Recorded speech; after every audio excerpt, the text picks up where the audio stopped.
हैदर मिर्जा जो उन्हें आपा कह के बुलाता था, और अंडरवर्ल्ड का बड़ा डॉन दाऊद भी उन्हें मासी कहता था। कहा जाता है मुंबई के बड़े बड़े माफिया उनके इशारों पर नाचते थे। ऐसी कौन थी जिसे मुंबई अंडरवर्ल्ड की रानी के नाम से लोग जानते थे? हाँ, आज के एपिसोड में हम बात करेंगे अंडरवर्ल्ड की रानी जेनाबाई। नमस्कार मित्रों, स्वागत है आपका किस्से कहानियों में। अगर आप हमारे वीडियोस को पसंद करते हो तो सब्सक्राइब करना ना भूलें। आप सब सुन के हैरान हुए होंगे कि अंडरवर्ल्ड की रानी कैसे, तो सुनिए जेनाबाई की कहानी। 1920 में मुंबई के डोंगरी इलाके में एक मुस्लिम परिवार में जेनाब उर्फ जेनाबाई का जन्म हुआ।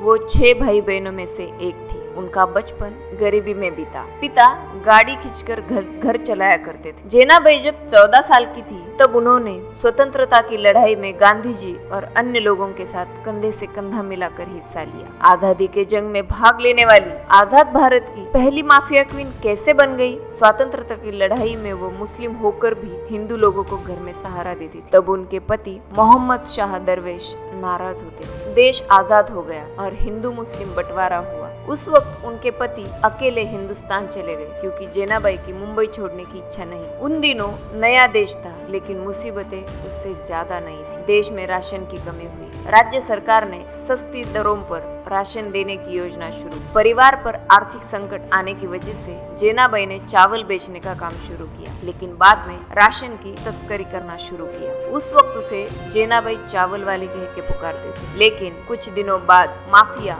और तस्करों के संपर्क में आकर वह दारू बेचने लगी और जेनाबाई चावल वाली से वो जेनाबाई दारू वाली बन गई। दारू के धंधे में आके जेनाबाई की मुंबई के माफिया लोगों से और भी नजदीकी बढ़ गई। लोग उसके इशारों पर चलने लगे और उसे माफिया क्वीन कहलाने लगे। दाऊद इब्राहिम जब 20 साल का था तब से जेनाबाई उसे जानती थी। एक समय था जब चाहे करीम लाला हो, हाजी मस्तान हो, दाऊद और प्रणराजन वर्धा जैसे माफिया उसकी सलाह लेकर काम करने लगे और वो सब जेनाबाई को आपा और मौसी के नाम से बुलाते थे। जेनाबाई पुलिस के लिए खबरी का भी काम करती थी। इस वजह से मुंबई पुलिस भी उसकी इज्जत करते थे। उम्र ढलती गई और उसके बाद जेनाबाई धार्मिक बन गई। उनके जीवन के आखिरी दिनों में उन्होंने जनसेवा भी, बल्कि हिंदू मुस्लिम एकता के लिए शांति का आंदोलन भी किया। और मुंबई बम धमाकों के कुछ सालों बाद जेनाबाई की मौत हो गई।